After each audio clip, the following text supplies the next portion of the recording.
오늘 주제는 기독교 강요입니다. 제가 지난번 기독교 강요 설명할 때는 목차 위주로 개관을 했다면 이번 강의는 좀 더 디테일하게 좀 핵심 부분만을 좀 다루고자 합니다. 이 기독교 강요는 내용이 방대해요. 또 어렵고, 그래서 가볍게 들으면 핵심을 놓칩니다. 여러분, 기독교 강요는 이 성경 다음으로 읽히는 책이에요. 어떻게 보면 교리의 바이블입니다. 그러니까 신학과 신앙 부분의 완결판이에요. 그러니까 1권, 2권, 3권, 4권인데 3권 전체는 믿음에 관한 내용이에요. 그래서 성령께서 우리 하트에 믿음을 심어줘서 성령의 주된 사역이 믿음을 심어주는 거잖아요.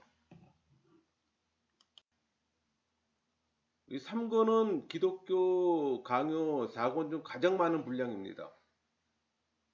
그리스도 구속사역으로 어떤 은혜가 우리에게 오며 또 어떤 효과가 일어나는가를 알려주는 내용들이에요.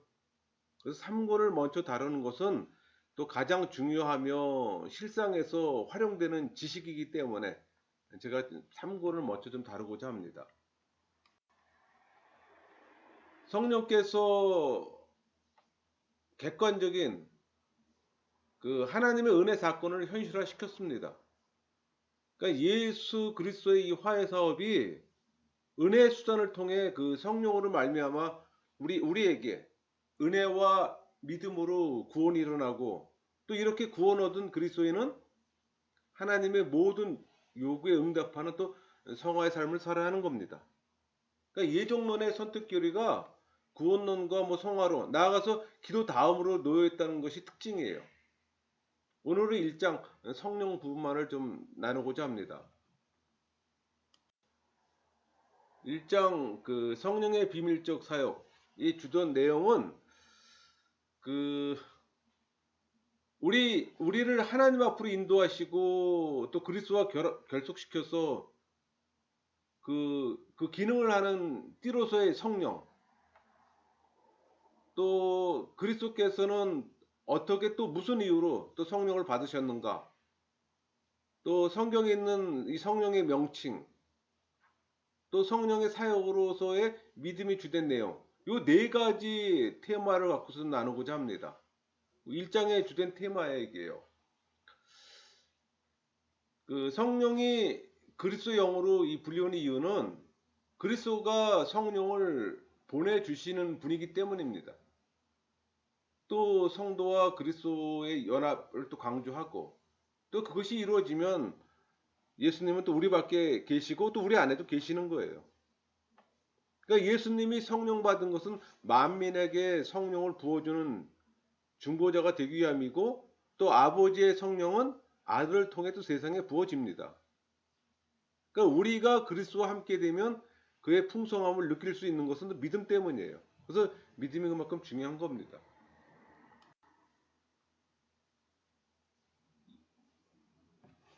우리가 그리스도의 한 몸이 되지 않는 한 그리스도가 고난당하시며 행하신 일은 모두가 우리에게 무익해요. 그러므로 성부에게서 받은 것을 우리에게 나눠주시기 위해서는 성자가 또 우리 것이 되며 우리 안에 머물러야 합니다. 그런 이유로 그리스도를 우리의 머리라고 얘기하는 겁니다. 또 많은 형제 중에 맏아들이라고 얘기하고, 또 우리 쪽에서 그에게 접붙임을 받으며 또 그리스도로 또 오직나는 그런 표현을 하는 겁니다. 우리가 그리스도와 한 몸이 되기까지는 그가 가지신 것이 우리와 아무 상관도 없어요. 그러니까 우리가 믿음으로 이것을 얻는 것이 중요한 겁니다. 그게 핵심이에요. 그러니까 우리는 성령의 사역에 의해서 그리스도와 그의 모든 유익을 누리는 거고, 그러니까 그리스도께서는 물과 피로 임하신 성령으로 하여금 그에 관한 증거를 하시게 하시는 겁니다. 우리 요한일서 5장 6절, 이는 물과 피로 임하신 이시니 곧 예수 그리스도시라. 물로만 아니요 물과 피로 임하셨고 증언하는 이는 성령이시니 성령은 진리니라. 이것은 그를 통해서 주시는 그 구원을 우리가 놓치지 않게 하시려는 의도예요. 하늘에 증거하시는 세 분, 삼일체죠. 아버지와 말씀과 성령이 계신 것처럼 땅에서도 세 증거자, 성령과 물과 피가 있습니다. 우리 요한일서 5장 7절 8절 증언하는 이가 셋이니 성령과 물과 피라. 또한 이 셋은 합하여 하나이니라. 그러니까 우리는 이 증거가 우리의 심령 속에 인과 같이 새겨지는 걸 느낍니다. 또 그 결과 그것은 또 그리스도에 의한 깨끗하심을 또 경험하게 되는 거고, 또 희생을 우리 심령 안에 인쳐요. 그래서 베드로는 말하기를, 신자들은 1장 2절에, 베드로전서 1장 2절에 성령의 거룩하게 하심으로 순종하고 예수 그리스도의 피 뿌림을 얻기 위해 택하심을 받은 자라고 표현합니다. 그러니까 베드로가 설명하려는 것은 그리스도께서 거룩한 피를 흘리신 것이 허사로 되지 않도록 하기 위해서 성령께서 비밀적 세종으로 우리의 영혼을 깨끗이 쓰신다는 겁니다.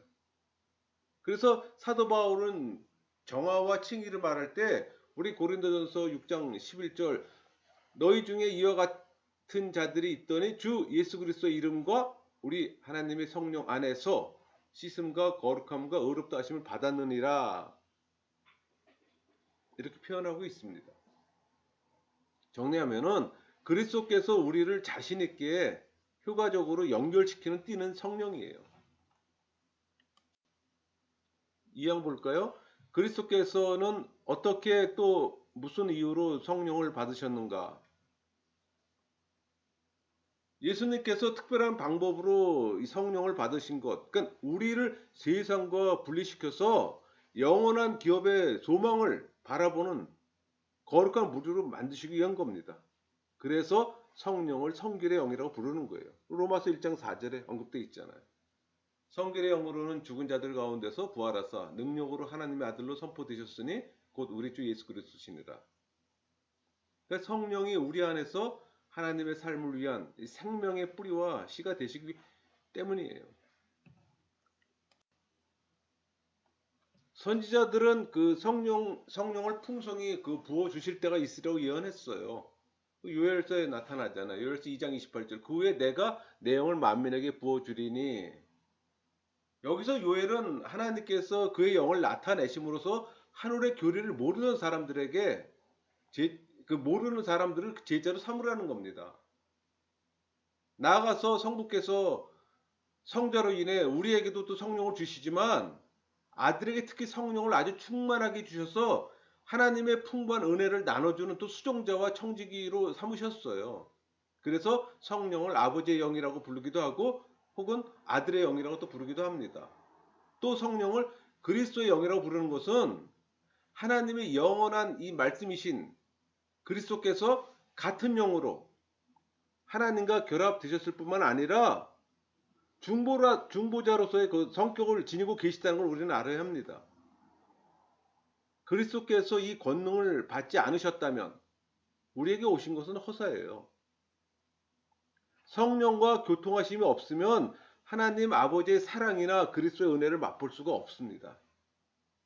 여러분, 그래서 성령 세례가 중요하고 성령의 내주함을 꼭 경험해야 한다는 게 바로 그 얘기예요. 사망, 성경에 있는 성령의 명칭. 여러분, 성경에서 성령을 어떤 칭호로 부르냐는 것을 주목해 보는 것은 중요해요. 그러니까 성부께서 성자 안에서 우리를 받아주시고 또 우리의 아버지가 되어주시는 그 사랑을 성령이 우리에게 증거하시기 때문에 또 성령은 양자 영이라고 불려집니다. 성령은 기도할 말까지도 알려주시잖아요. 우리가 대담하게 아바 아버지라고 부를 수 있게 해주시잖아요. 로마서 8장 15절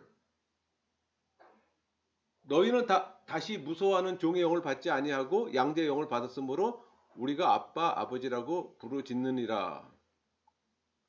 똑같은 이유로 성령은 우리의 기업에 대한 보증이며 또 인이라고 불려집니다. 그게 고린도 후서 1장 22절 말씀이잖아요. 그가 또한 우리에게 인치시고 보증으로 우리의 마음에 성령을 주셨느니라. 또 성령은 의로 말미암는 생명이라고 부르기도 합니다. 로마서 8장 10절 영은 의로 말미암아 살아있는 것이니라. 여러분, 성령은 은밀한 중에 물을 주어 우리의 의의 싹을 돋게 하셔서 성령을 또 무리라고 불렀어요. 그게 이사야 55장 1절 있잖아요. 오라 너희 모든 목마른 자들아 물로 나오라. 성령은 깨끗이 씻으며 또 정하게 하시는 힘이 있으므로 무리로 부려지는 때도 있지만 성령께서는 또 기름 부음이라는 이름을 또 얻으셨어요. 요한일서 2장 20절 너희가 거룩하신 자에게서 기름 부음을 받고 모든 것을 아느니라. 요한일서 2장 27절 너희는 주께 받은 바 기름 부음이 너희 안에 거하나니. 우리 마음에 하나님께 대한 사랑과 이 열렬한 헌신의 불길을 일으키기 때문에 또 성령을 불이라고 부르는 것도 타당합니다. 누가복음 3장 16절 그는 성령과 불로 너희에게 세례를 베푸실 것이요.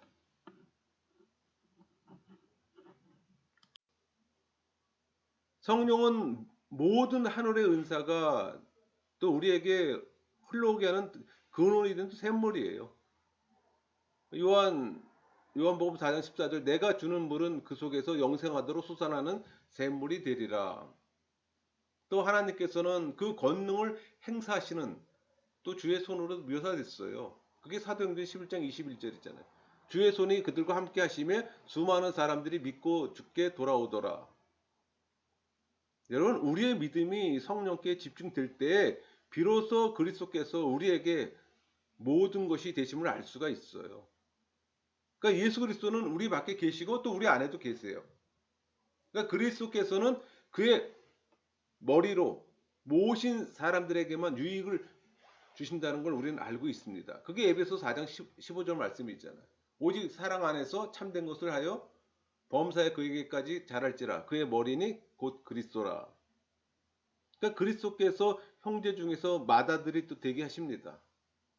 8장 2절 로마서 8장 29절 이는 그로 많은 형제들 중에서 맏아들이 되게 하려 하심이니라. 또 그리스도의 옷 입은 사람들만이 또 그의 은혜를 입어요. 그러니까 이와 같은 연합함이 있어야만 적어도 우리의 입장에서 구세주라는 이름으로 그리스도께서 오신 것이 무익하지 않다는 것을 또 보증할 수가 있는 겁니다. 그러나 그리스도께서는 성령으로만 우리와 결합하세요. 그러니까 그리스도의 연합은 의에 전가여 모든 선한 것에 참여하는 겁니다.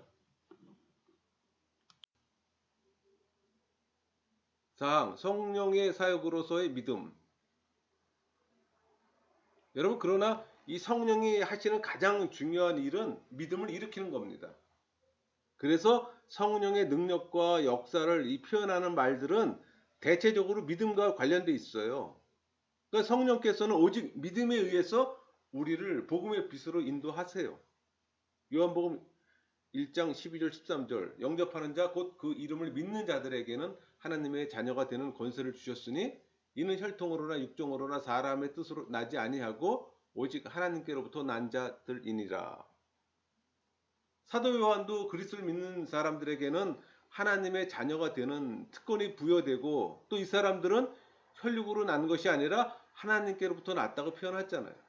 또 하나님과 혈육을 대조시키면서 이 성령의 인도를 받지 않으면 불신앙으로 살았을 이 사람들이 믿음으로 그리스도를 받아들인다는 것은 초자연적인 은혜라는 걸 또 선포했어요.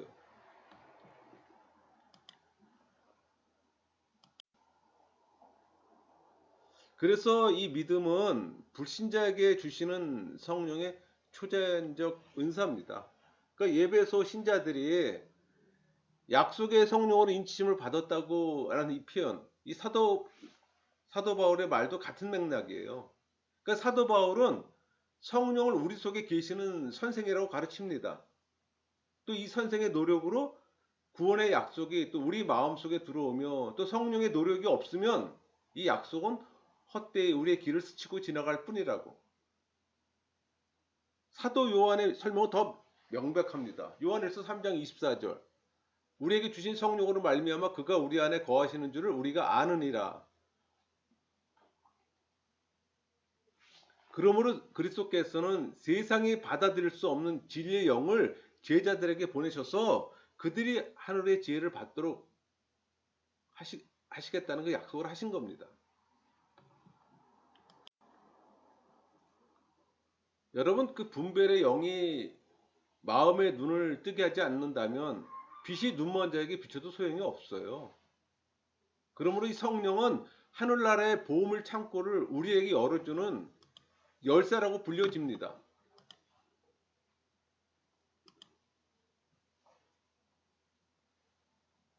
이 성령의 비춰지심이 곧 우리의 예리한 이 통찰력이라고 하는 것은 옳은 말이에요. 따라서 우리도 그 구원에 참여할 수 있기 위해서 그리스도께서는 우리들에게 누가복음 3장 16절 그는 성령과 불로 너희에게 세례를 베풀 것이요 이렇게 말씀하셨잖아요. 그러니까 복음을 믿는 신앙의 빛으로 우리를 인도하시며 또 우리를 거듭나게 하셔서 또 새로운 피조물이 되도록 합니다. 고린도후서 5장 17절 그런즉 누구든지 그리스도 안에 있으면 새로운 피조물이라 이전 것은 지나갔으니 보라. 여러분 1장은 좀 짧은데 1장의 그 성령의 비밀적 사역을 좀 요약하면은 성령은 우리를 그리스도와 연결시키는 끈이에요. 그래서 그리스도께서 이룩한 이 구속 사역을 우리에게 베푸시는 분은 성령이시고 또 다양한 이름으로 불리워지는 것처럼 이 다양한 사역으로 우리를 도우세요. 그러니까 성령의 제일 중요한 사역은 우리 삶에 믿음을 심어주는 겁니다. 그 믿음은 예수의 믿음이에요. 성령이 주신 선물이에요. 그래서 그분의 사역과 능력은 대체적으로 이 믿음과 관련을 맺습니다. 그러니까 믿음의 근원이 되시는 성령은 약속된 구원의 내적 교사예요. 또 우리 안에서 그리스도를 열정적으로 따르게 하십니다. 이렇게 해서 3권 1장을 마쳤고요. 다음 강의에서는 2장 신앙을 나누겠습니다. 여러분 신앙인이라면 기독교 강요는 필수예요. 신앙생활하면서 기독교 강요 내용을 모른다? 여러분 신앙 점검해야 합니다. 마치겠습니다.